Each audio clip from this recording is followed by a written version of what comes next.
Жетісу облысы Ақсу ауданы Қапал ауылы Қалдерманов атындағы орта мектебінің 9-шы А сынып оқушысы Рахымғазы Шыңғыспын. Бұл киіз үй қазақ халқының сан ғасырлардан бері келе жатқан бір шегесіз жиналып, бір шегесіз құрылатын негізгі баспанасы. Киіз үй сақ, ғұндардан бері осы кезге дейін еш өзгеріссіз сақталып келе жатыр. Киіз үй керегеміз ағаш, атамыз алаш деп, киіз суырлықты, ағаш уықты халықпыз деп аталы сөзін қалдырған ата-бабаларымыздың негізгі баспанасы. Бұл тек қана қазақ халқының емес, сонымен қатар түркі, олармен қоса, сонымен көршілес елдердің барлығының да тұрақ мекені болып табылады. Мынау түндік. Ең алдымен киіз үй жығатын кезде бірінші түндіктен бастап ашамыз. Түндіктен кейін екінші кезекте туырлықты шешеміз.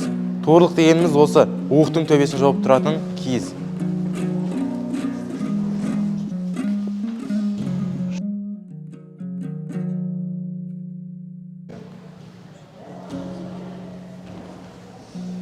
Одан кейінгі кезекте бұл басқұр, астындағысы үзік.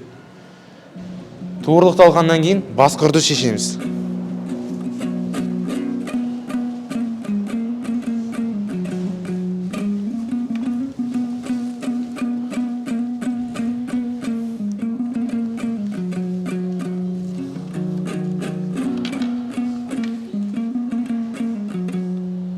Ал ендігі кезек киіз есікке келді.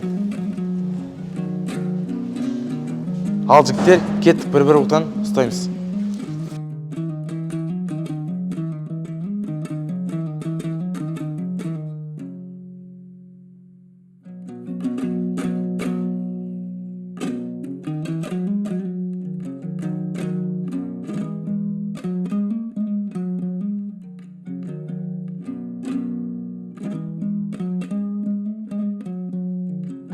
Ал енді соңғы кезекте керегеміз шешеміз.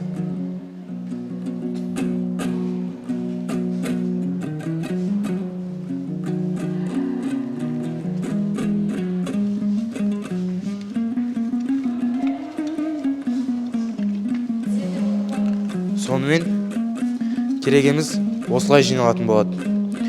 Сонымен барлық киіз үйіміздің әбзелдерін бір жерге жинап қоямыз. Қазіргі таңда халық киіз үйді білгенімен, оны құрып жинайтын адамдарымыз саусақпен санарлық. Сан ғасырлық тарихы бар бай мұрамызды ұрпақтан ұрпаққа қастерлеп жеткізу біздің басты борышымыз. Осы орайда мектеп директоры Қайрат Рахадолұлы Алибаев мектепке киелі киіз үйімізді әкеп берді. Ары қарай мен осы жобаны қолға алып, сыныптастарыммен бірге жүргізудемін. Ал енді киелі киіз үй жобасының негізгі мақсатына тоқтала кетсек.